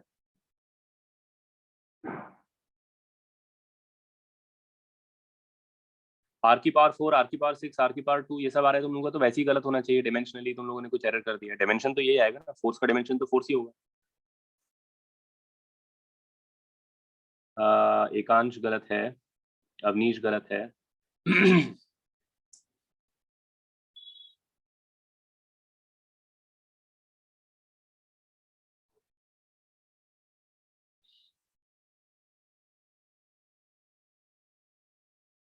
चलो मैं सॉल्व करता हूँ अब इसको, क्योंकि क्लास का टाइम खत्म होने वाला है। तो बी पार्ट के लिए first of all you have to understand, ठीक है, तो मैं सॉल्व कर देता हूँ, देख लो। First of all what you have to understand for the B part is that the no Chinmay, I will give you some other thing as homework, is that first of all the force, there is a net force. Initially many of you were saying the net force is 0 because you were going by the cylindrical case, and in that case it was 0 because the walls were vertical. Since the walls of the cylinder are vertical, therefore all the pressure forces are horizontal and therefore they completely cancel each other out diametrically, right, like that.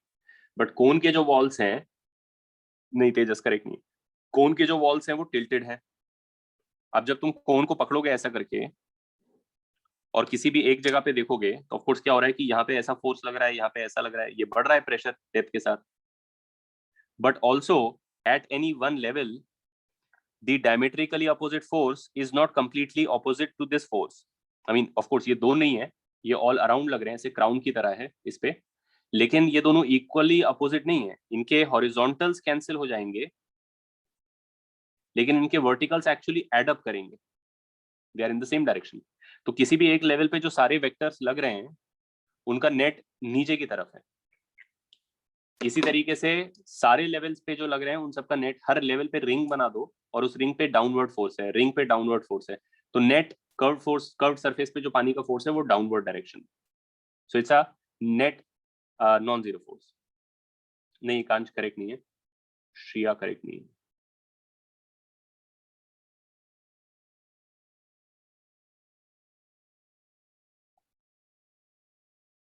नहीं, उसका wait भी है ना, wait तो बोल रहा है या बोल रही है।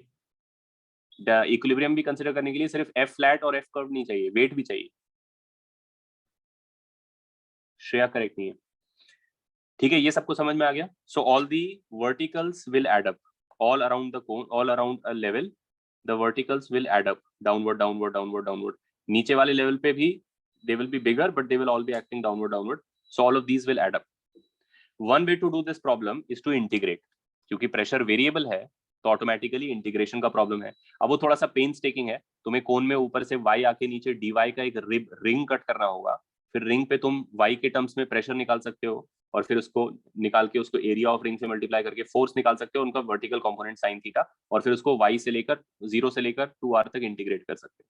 ठीक है, ये बाद में करोगे तुम as homework, I will later ask you to do this and you will also do this for flat surfaces also.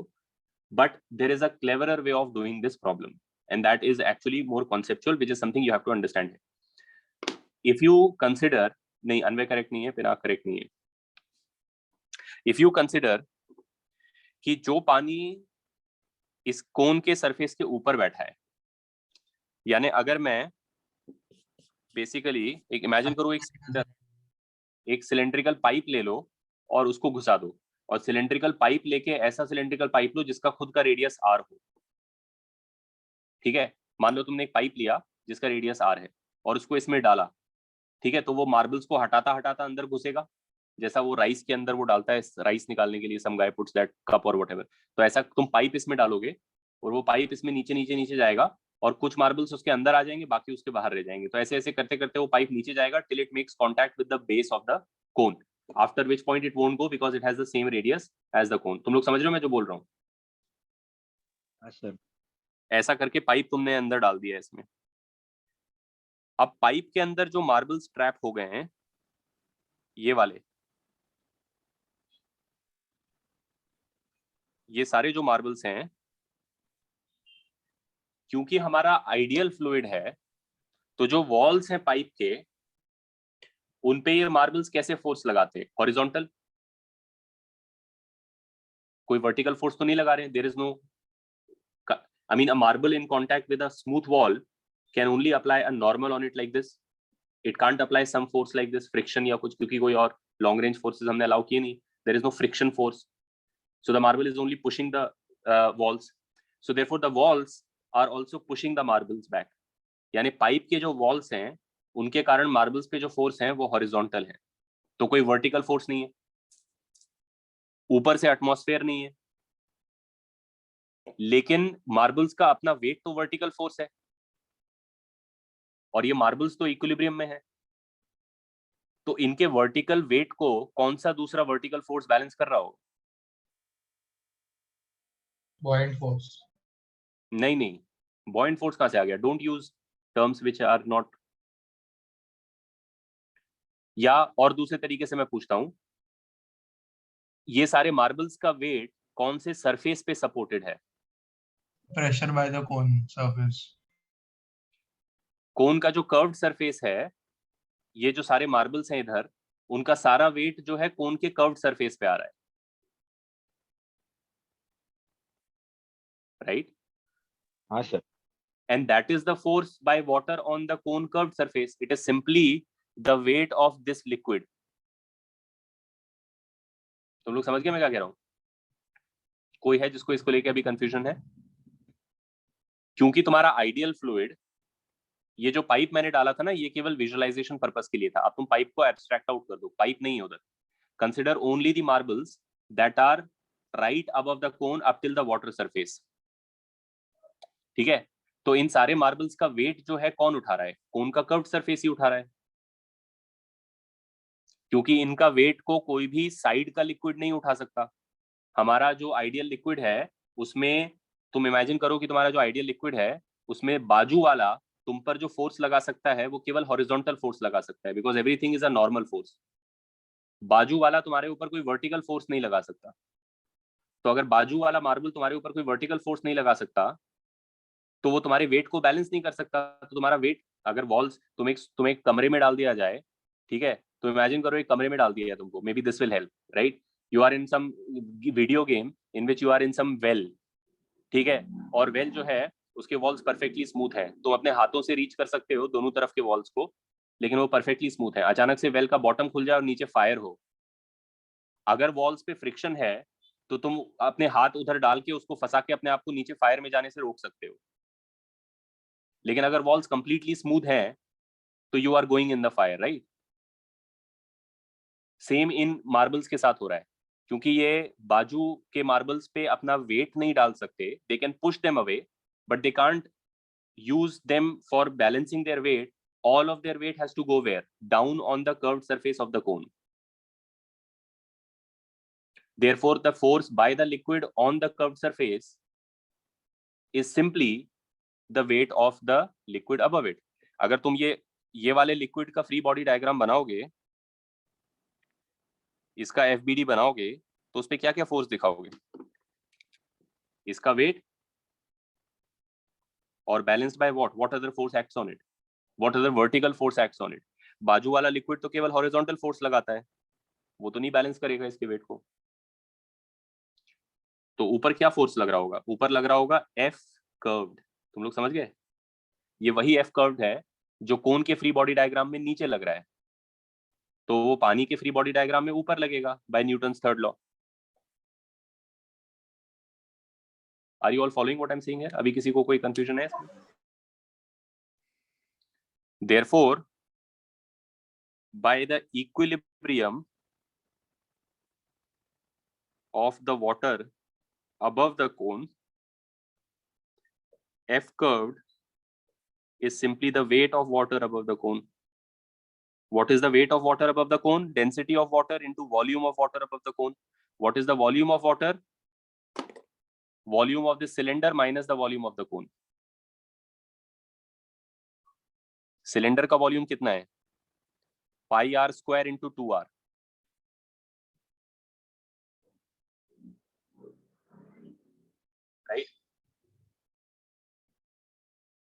ठीक है, हो सकता है some of you might have gotten the correct answer जो 4 बोल रहे थे, बिकॉज मैं एक्चुअली एच मान के ले रहा था, तो तुम लोग देख लेना जिसका करेक्ट होगा, मैंने हो सकता है इनकरेक्ट बोल दिया हो। What is the volume of the cone base, what is the volume of the cylinder base into height, उसमें से कोन का वॉल्यूम माइनस कर दो, 1/3 base into height into g. समझ गए तुम लोग? Is this clear to all of you? Yes, sir. Yes, sir. And therefore you get, what is this, 2 pi r cube minus 2 by 3 pi r cube, 4 by 3. हाँ, तो some of you had 4 by 3 and I said incorrect, my bad. 4 by 3 pi r cube g, ये answer है इसका, B part का, जिसका भी आ रहा था वो करेक्ट है।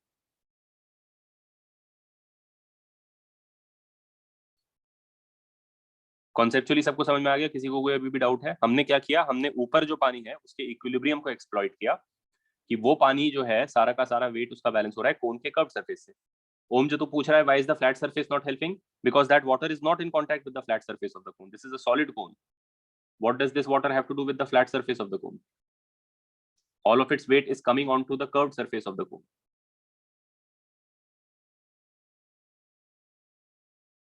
तुम लोगों को समझ में आ गया अभी सबको? नहीं, f curved is not balanced by f flat.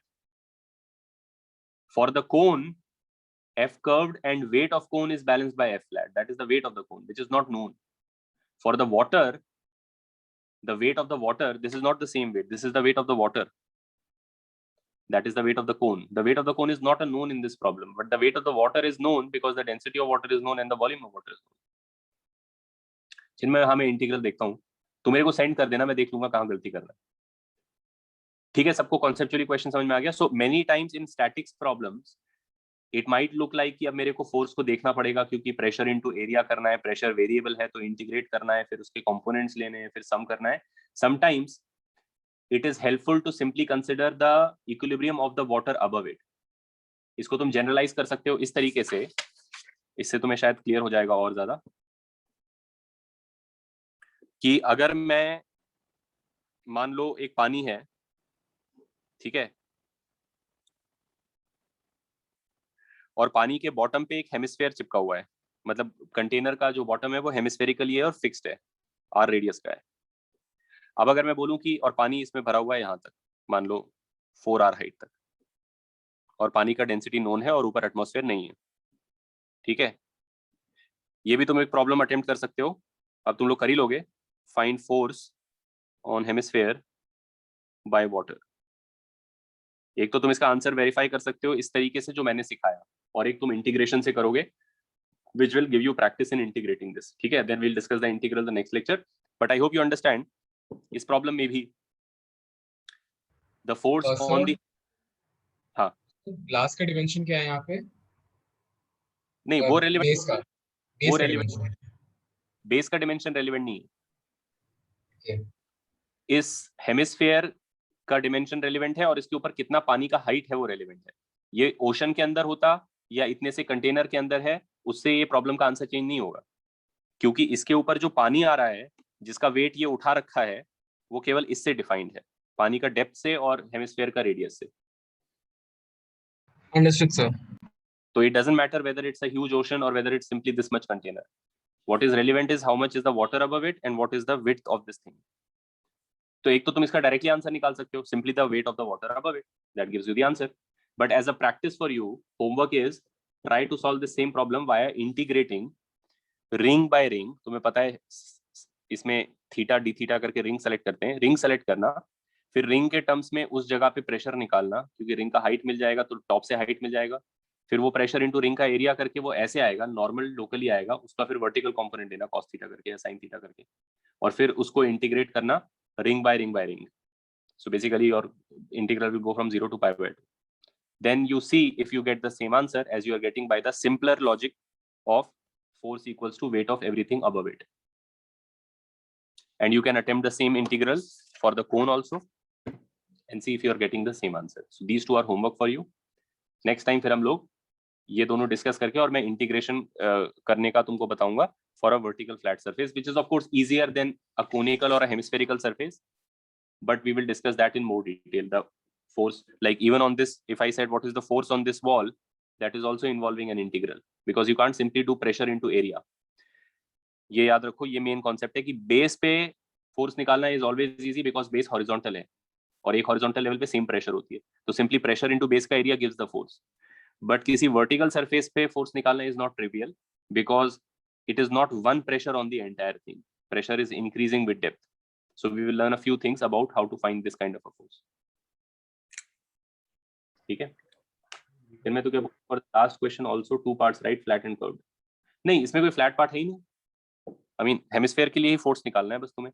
2 तरीके से करना है, एक बार तो इस लॉजिक से करना है और एक बार इंटीग्रल करके वेरीफाई करना है कि तुम इंटीग्रेशन करके वही आंसर ला सकते हो. ओम जो तू बोल रहा है करेक्ट है. We will discuss that here when we do it the next time, but your logic is correct. Yeah, चिन्मय मैं देख लूंगा उसको later in the evening. I will check it out, tell you where the error is if at all. तो एक बार फिर से attempt कर लेना. पॉसिबली कोन में जनरली लेक्चर ओवर हो गया है, people who want to leave can leave. Possibly cone में एरर इसलिए होता है इंटीग्रेशन में कि अगर तुमने y लेके dy कट किया है ना, तो जो तुम्हारा रिंग कट होगा उसका जो सरफेस होगा वो टिल्टेड होगा, तो उसकी जो ये वाली लेंथ है ये dy नहीं होगी, dy वर्टिकल है, तो तुम्हें वो dy sec थीटा टाइप करना पड़ेगा एरिया निकालने के लिए. अच्छा, वो तुमने लिया है, तुमने कैसे लिया है? ऐसे अलोंग द हाइपोटेन्यूज लिया है RDR या अलोंग y लिया है?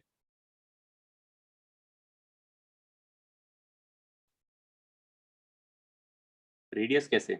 I don't understand radius. कौन है ना, कौन वाला ही कर रहे हो ना तुम, तो या तो तुम ऐसे आ सकते हो y और फिर dy का स्ट्रिप कट कर सकते हो, या तुम ऐसे L और DL का स्ट्रिप कट कर सकते हो. तुमने कैसे पिक किया है? ऐसे किया ऐसे?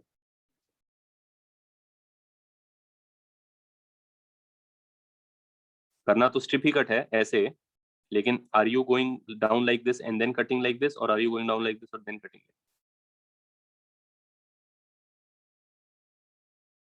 If you are going like this L and DL, then it's fine. Then DL is the width of the strip and you find the circumference and multiply circumference by width to get the area of the strip automatically.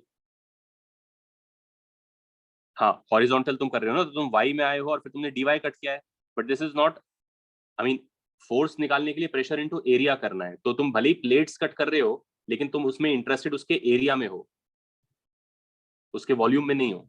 तो तुम्हारा जो चीज cut होके निकल रहा है ना, वो ये चीज निकल रहा है, केवल ये वाला पार्ट, अंदर वाले से मतलब नहीं है तुमको.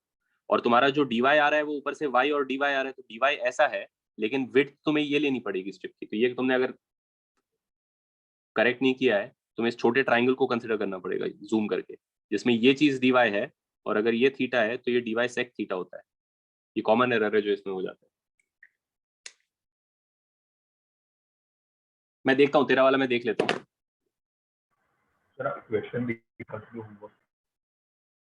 क्वेश्चन ये है कि इसका आंसर हमने फाइंड कर लिया है, अब तुम इसका आंसर इंटीग्रेशन से निकालो.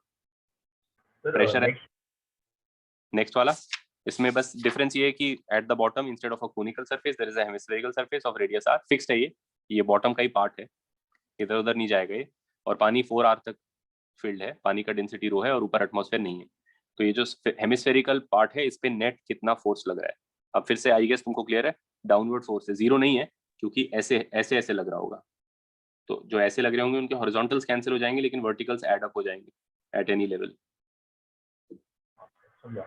Find that net force by 2 methods. 1, the method I told you, weight of everything above it. 2, integrating ring by ring by ring. All right, खत्म करते हैं. तुम में से कोई अटेम्प्ट कर रहा है? श्रेया या चिन्मय तुम कर रहे हो या कोई और भी करेगा अगर? And if you set up an integral and you are not getting the answer, then send a photo of it, ठीक है, to me on WhatsApp, then I will look at it. अगर तुमने इंटीग्रल सेटअप कर लिया और integrate कर लिया और आंसर मैच नहीं कर रहा है तो मेरे को उसका फोटो भेजना, मैं बता दूंगा कहाँ गलती होगी. All right.